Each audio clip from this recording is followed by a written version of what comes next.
the dry winds of the ancient desert, a woman ran.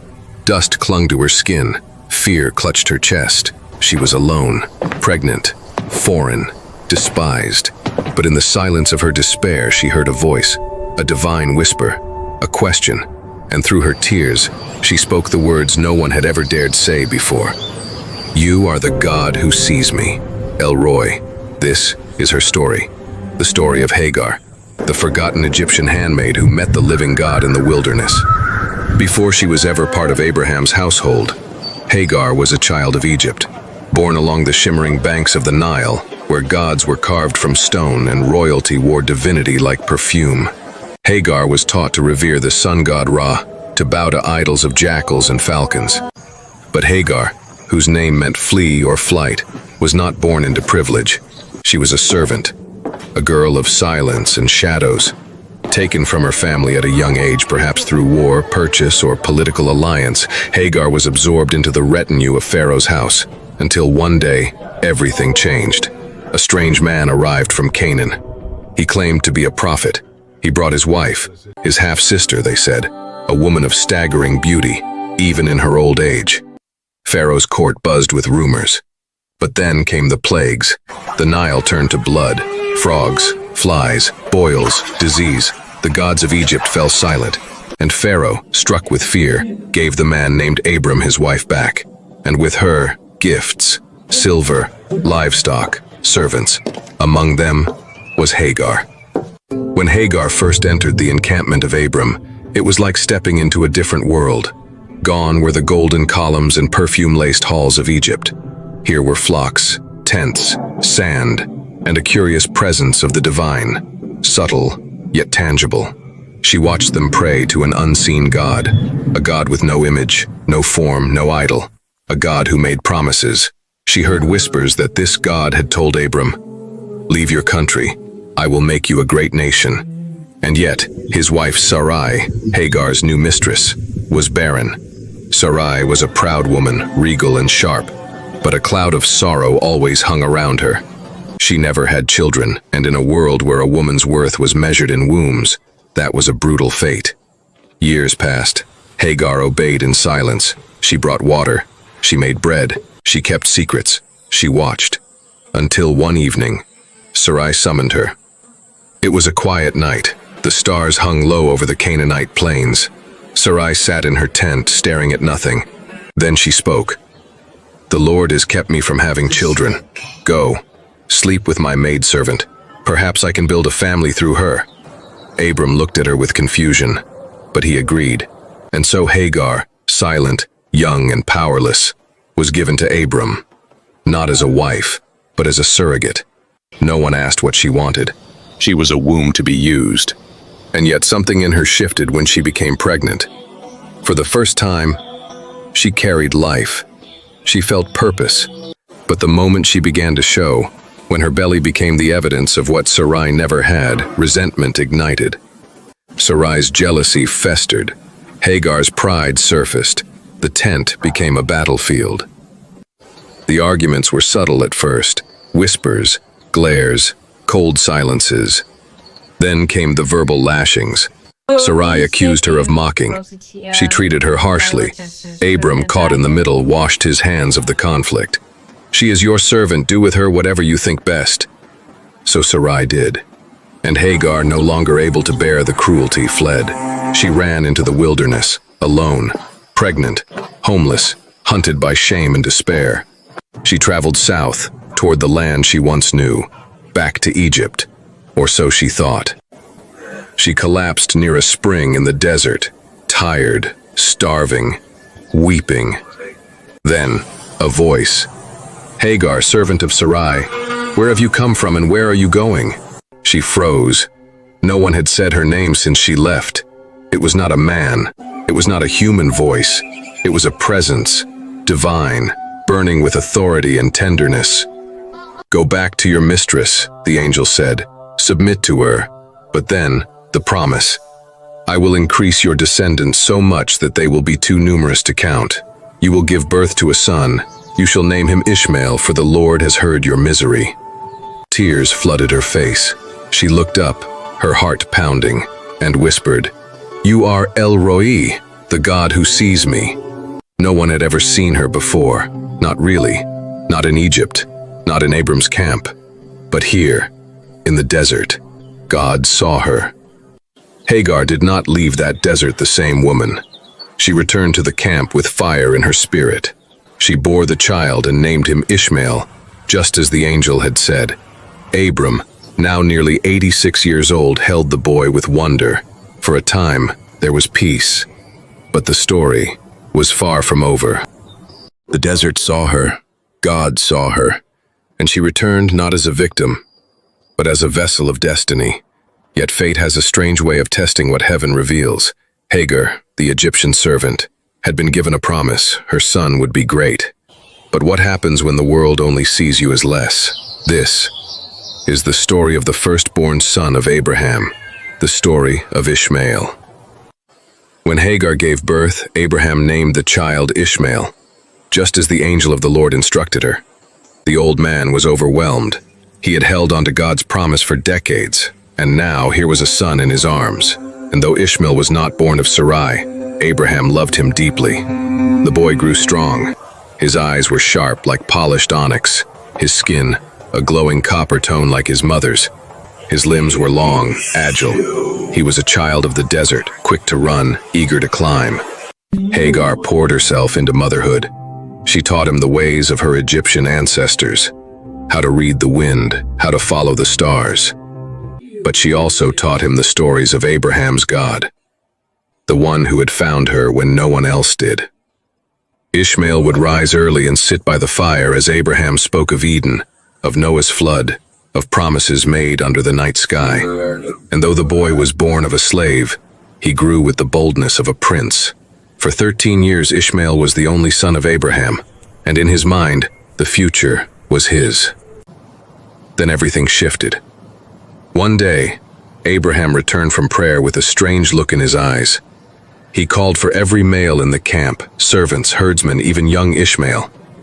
There was to be a circumcision, a covenant sign between Abraham and this mysterious God. That day Ishmael became a son of the covenant. But what truly marked the shift wasn't the ritual, it was a name. Abram became Abraham, father of many. Sarai became Sarah, princess. And God spoke again. Your wife Sarah will bear you a son, and you will call him Isaac. The world stood still. Sarah, with child? She was nearly 90 years old. Even she laughed at the thought. But Abraham bowed low. He believed. And Hagar watched from the shadows. It happened just as God had said. Sarah, barren, old, disbelieving Sarah, became pregnant. And Ishmael, once the only son, now had a rival. Hagar felt it instantly. Sarah no longer held quiet resentment. She radiated triumph. Her glances at Hagar were no longer sad or bitter. They were victorious. She had finally won. When Isaac was born, the camp erupted in joy. Sarah laughed, naming her son after her laughter. Everyone gathered for the weaning feast. Everyone. But Hagar stood stiffly, watching from a distance.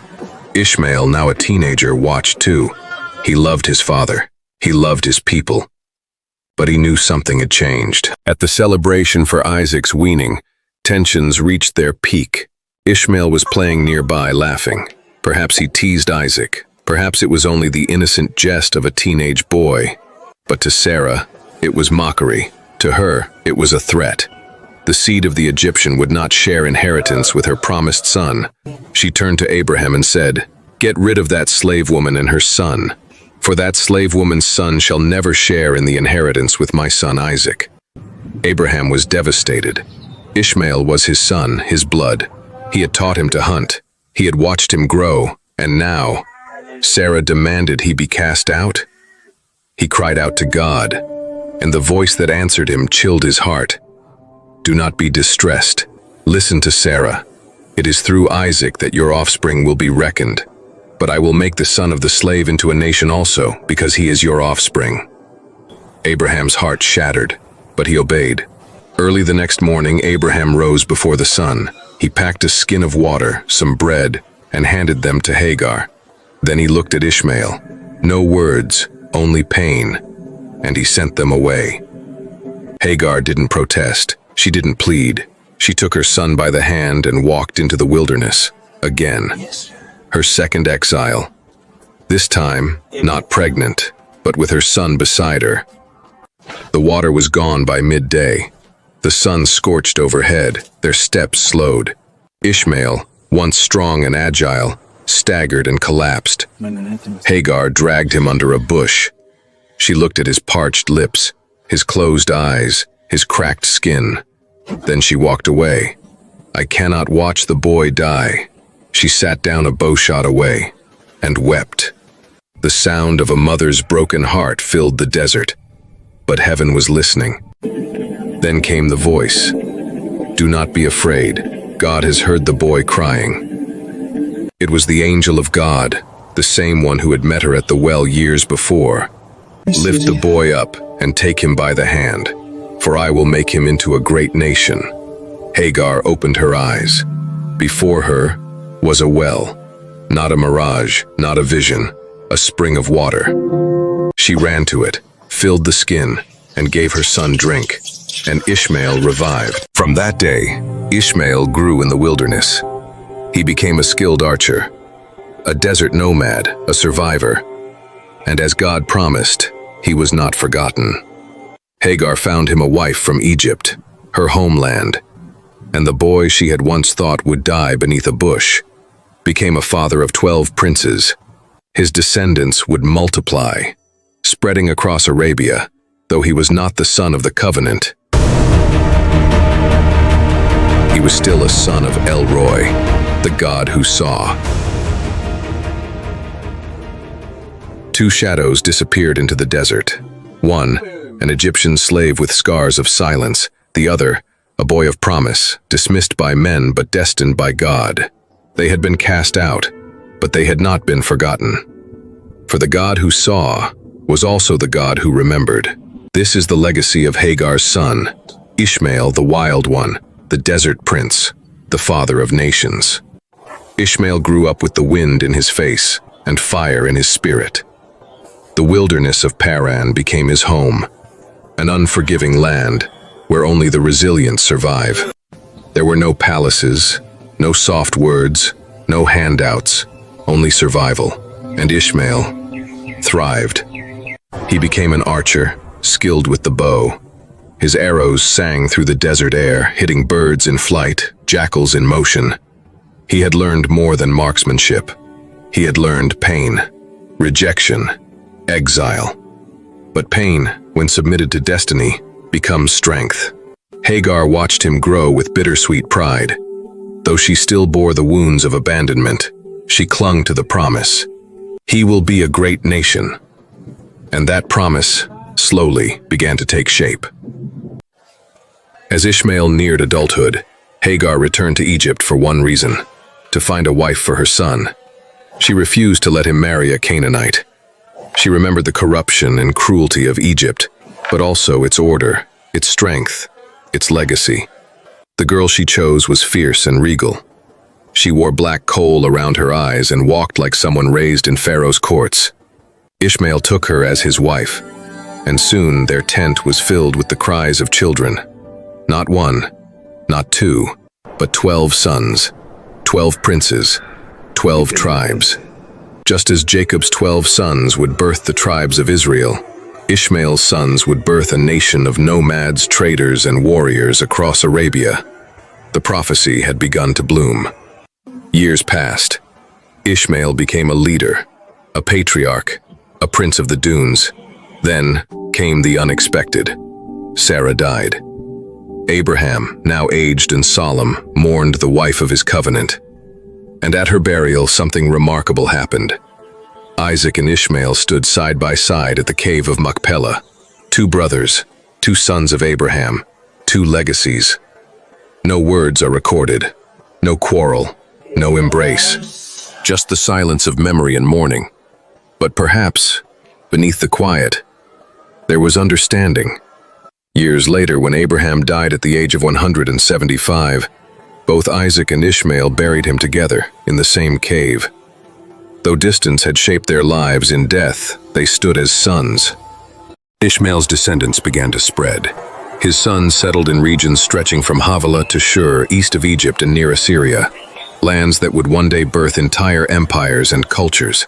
His children became tent dwellers, spice traders, camel herders, and warriors. They spoke an ancient tongue, they roamed the vast deserts, their tents marked by dark goat's hair, their flocks guided by starlight. Their movements carved trade routes across Arabia, connecting kingdoms and civilizations. While the Hebrews built their legacy in the Promised Land, the sons of Ishmael carved theirs into sand, sun, and silence. But through it all, the blessing of El Roi, the God who sees, remained. Centuries later, confusion would creep into history. People would call Ishmael the wild donkey of a man, misunderstanding what the angel had truly said. He will be a wild donkey of a man, his hand will be against everyone, and everyone's hand against him, and he will live in hostility toward all his brothers. But this was not a curse, it was a description of a life lived freely, unbound by cities and empires, a prophecy of his independence, not rebellion. Ishmael was not the son of wrath, he was the son of resilience, not chosen for Israel's covenant, but chosen for a nation all his own. Even in the New Testament, Ishmael's name reappears, not to condemn him, but as a reminder of God's divine plan across generations. In the legacy of Ishmael, two women echo eternally. Sarah, the mother of the promise. Hagar, the mother of the scene. Sarah was celebrated in the halls of Israel, but Hagar met God face to face in a way few ever did. She was the first person in Scripture to name God, El Roi, the God who sees me. She was a foreigner, a servant, a woman with no voice in her world. Yet heaven heard her, and heaven answered. The legacy of Ishmael still walks the earth. Millions trace their heritage to his line. Arabian tribes, Bedouin nations, nomadic cultures with roots deep in ancient soil. The world may see them as rivals to Israel, but God sees lineage, not rivalry. Both Isaac and Ishmael were sons of Abraham. Both were blessed. Both were written into Scripture, not as enemies but as brothers from different purposes. And Hagar, though often forgotten, was never forgotten by God. El Roi sees. He still sees.